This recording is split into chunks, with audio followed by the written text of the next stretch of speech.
Duel klasik antara Persebaya Surabaya vs PSM Makassar akan tersaji di Stadion Ngurah Rai Denpasar, Jumat 14 Januari 2022.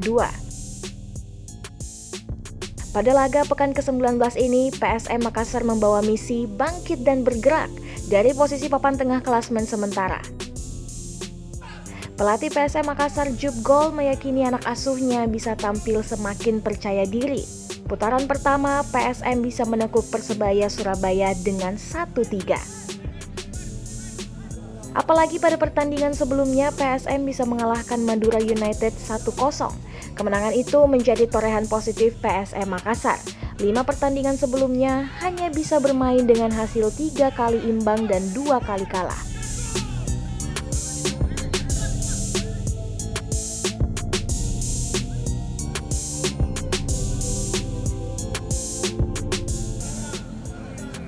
Namun Jupp Gol belum puas. Pertandingan melawan Madura United tinggal menaikkan 1 level saja untuk bisa membuat tekanan ke Persebaya Surabaya. Kepercayaan diri skuad pasukan Ramang juga tumbuh melalui formasi baru tim pada bursa transfer paruh musim ini.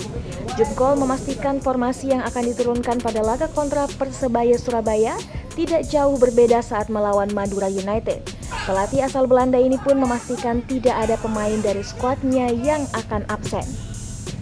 Dalam pertandingan nanti, bek baru Adam Mitter juga akan diturunkan setelah bisa mengikuti latihan bersama tim.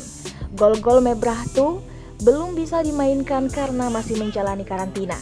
Starter PSM diprediksi masih akan mengandalkan Ferdinand Sinaga.